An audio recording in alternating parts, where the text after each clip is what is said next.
You have been planning this trip for months, maybe longer. You have the flights booked, the URL pass loaded on your phone, the hostel in Rome with the good reviews. You have a list of restaurants, a packing cube system you found on Reddit, and a rough itinerary you spent 3 evenings putting together. You are ready. And somewhere in Paris, right now, as you watch this, a man is standing at the bottom of the steps leading up to Sacre Coeur, holding a loop of colored string, waiting for the next solo traveler to make eye contact. His job is to make you poorer before lunch. He is very good at it. Europe is one of the most beautiful places on earth to travel alone. I mean that genuinely. I have walked through it, slept in its hostels, eaten at its street markets, and come back changed every single time. But it also has a shadow side, a network of confidence tricks, distraction plays, and outright cons that target tourists specifically because tourists are distracted, jet-lagged, unfamiliar with local customs, and, this is the key, too polite to cause a scene. Today, I am going to take you through the 5 most common scams targeting solo travelers across Europe right now. Not folklore, not urban legend. I pulled these from TripAdvisor forums, from Reddit's r solo travel community, from real traveler accounts posted in the last 12 months. By the end of this video, you will know exactly what these scams look like, exactly where they happen, and exactly what to do when someone tries one on you. Stay with me until scam number 5, because that one is digital, invisible, and draining bank accounts as we speak. Most travel channels never mention it. Let's get into it. Scam 1 of 5. The friendship bracelet. Picture this. It is a Tuesday morning in Paris. You have just climbed out of the metro at Abysses, and you are making your way up the long white staircase towards Sacre Coeur. The city is spread out behind you. The light is extraordinary. You are exactly where you always wanted to be. A man steps into your path. He is smiling. He seems... Before you can react, he has taken your wrist, gently, like a handshake, and he is winding a loop of brightly colored string around it, knotting it, tightening it. A gift, he says, for friendship, for good luck, for you, completely free. You feel awkward. You want to be polite. You let him finish. The bracelet is on your wrist now, and the moment it is, the entire energy of the interaction changes. Now you give me money for my family, 10 euros, 20 euros. You pay me now. You look around. There are 2 more of his friends nearby. They are watching. The staircase is crowded. You feel cornered. Most people pay just to end the discomfort. 10 euros, 20 euros, sometimes 30. The bracelet cost him 4 cents. This is one of the oldest tourist scams in Europe, and it is still running every single day. Along Las Ramblas in Barcelona, near the Ponte Vecchio in Florence, TripAdvisor's Paris forum has hundreds, literally hundreds, of posts about this exact interaction. Here is what you do. You never stop walking. If someone steps toward you with their hands out, a bracelet, a flower, a laminated card, you keep moving. Hands in pockets, eyes forward, a flat, quiet, no thank you is enough. Not angry, not apologetic, just final. You do not owe a stranger your wrist. You do not owe them an explanation. And you absolutely do not owe them 20 euros for a piece of string they put there without asking. Scam 2 of 5. The fake petition. This one is more subtle, and it is more dangerous, because what gets taken from you is not just money, it is everything in your pockets. The setup looks like this. You are walking near a major landmark, Notre Dame, the Vatican. The Trevi Fountain, a young woman approaches you. She's holding a clipboard with a printed form on it. She tells you she is collecting signatures for a children's charity or for a campaign supporting deaf communities or for some other cause that sounds entirely reasonable. She asks you to sign. You look at the form, you lean in, you start reading, and while you are doing that, while your attention is completely absorbed by the clipboard, the person behind you reaches into your bag.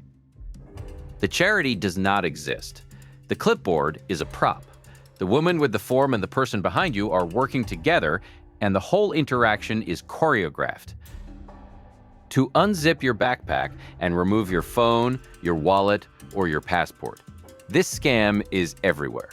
The U.S. State Department's travel advisory for France mentions it specifically.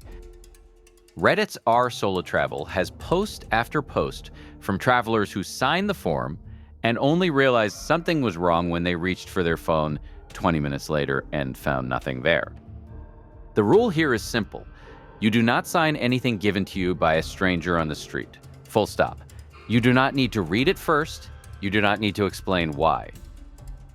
The moment someone approaches you with a clipboard, you say no and you keep walking. And this brings me to something I want to say directly, because it matters. You are allowed to be rude. Everything about these interactions is designed to exploit the social pressure you feel to be kind, to be cooperative, to not make a scene. The bracelet man counts on you being embarrassed. The petition woman counts on you being polite. The moment you override that instinct and simply walk away without engaging, you have already won. This is also where having the right bag makes a real difference. I travel with an anti-theft backpack, /proof fabric, lockable zippers, a hidden internal pocket for your passport. Even if someone gets close enough to try, they cannot get in. It is the single smartest piece of travel gear I own. Scam 3 of 5, the taxi that robs you politely. You have just landed, it does not matter which airport, Rome, Prague, Athens, Budapest. You have been in the air for 8 hours. You are tired in the specific, grinding way that only long-haul travel produces. Your bag is heavy. The arrivals hall is loud and confusing. And there is a man standing near the exit holding a sign. Taxi? Where are you going? Good price? I take you direct. He seems like a solution to your problem. He is, in fact, the problem. These are unlicensed taxi touts, drivers who work the arrivals hall specifically because that is where people are most vulnerable. They quote you one number at the door. By the time you arrive, the story changed. The meter is broken. There is a luggage fee. There is a night rate that was not mentioned. The number they are now saying is not the number you agreed to. In Rome, the official licensed flat rate from Fiumicino Airport to the city center is 50 euros. That rate is fixed by law. Scam drivers regularly charge tourists 150, 180. One couple reported paying 220 euros for the same journey. The TripAdvisor Rome forum has an entire pinned thread dedicated to this single scam. Here is how you protect yourself. Never go with anyone who approaches you inside the terminal. Licensed taxi queues are always outside at designated ranks, with metered cars and visible license plates. Where Uber or Bolt operate, and they operate in most major European cities now, book your ride before you even pick up your bag. You will see the price before you get in. There are no surprises. And if you must take a street taxi, establish the price before you get in. Say the number out loud. Have the driver confirm it. If the meter is supposedly broken, that is not your problem. It is a reason to get out. Scam 4 of 5, the gold ring. This one is a piece of theater. You are walking along the quayside in Paris or across a bridge in Rome when the person just ahead of you stops, bends down, and picks something up from the pavement. A ring, a gold ring. They hold it up to the light. They look at it, then at you. Then they hold it out. Excuse me, is this yours? I think it is gold. Real gold. You should take it. You say no, it is not yours. They inspect it more closely.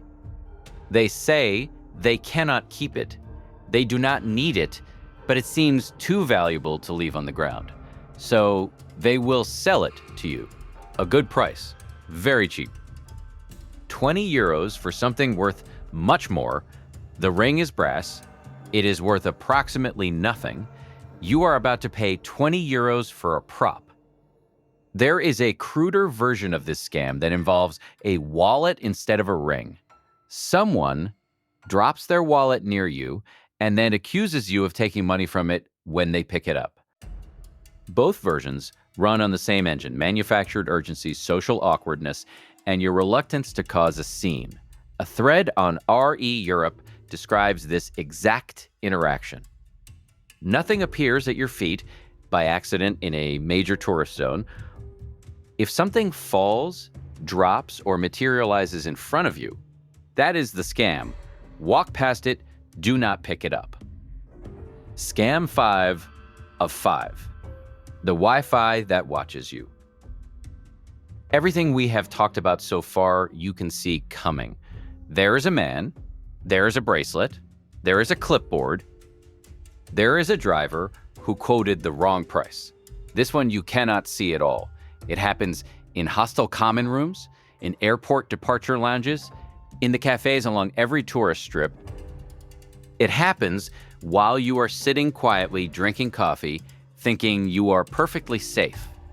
You open your Wi-Fi settings. You see a network: hostel, guest, free, cafe Wi-Fi open, airport, public.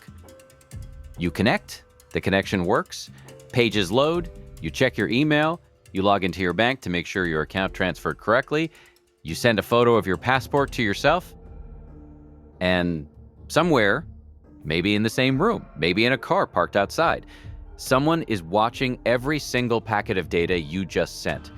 This is called a rogue access point. A cybercriminal sets up a Wi-Fi hotspot that looks identical to the legitimate network around it.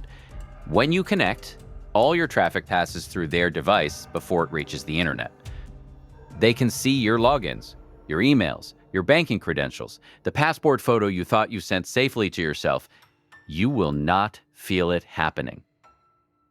You will not know until you are home and something is wrong.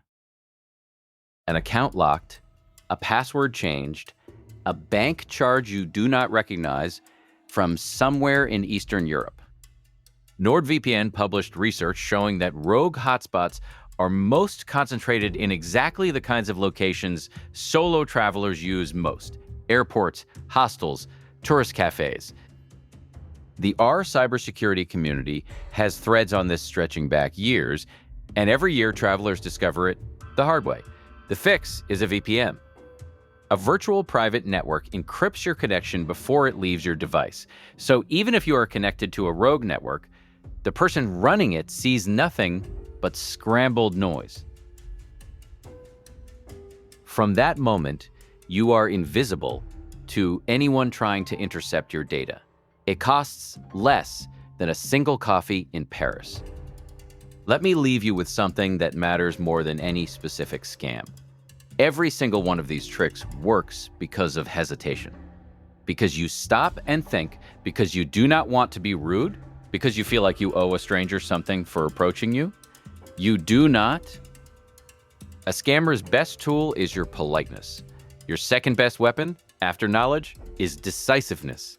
Not aggression, not paranoia, just the simple, quiet confidence to keep moving. 5 scams. Here is what you know now. The friendship bracelet. Never stop for unsolicited gifts. The fake petition. Clipboards from strangers are setups. The taxi overcharge. Official rank only.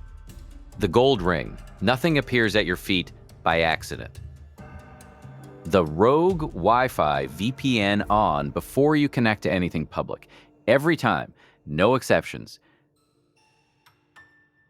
Now go, book the ticket, walk the streets, eat the pasta and drink the wine, and get lost in a city that has been waiting for you. Just keep your hands in your pockets. If this helped you, hit like. It genuinely helps more travelers find this before their trip. Subscribe if you want more like it. And drop a comment below. Have you ever been caught by one of these? I read every single one. Safe travels. I will see you in the next one.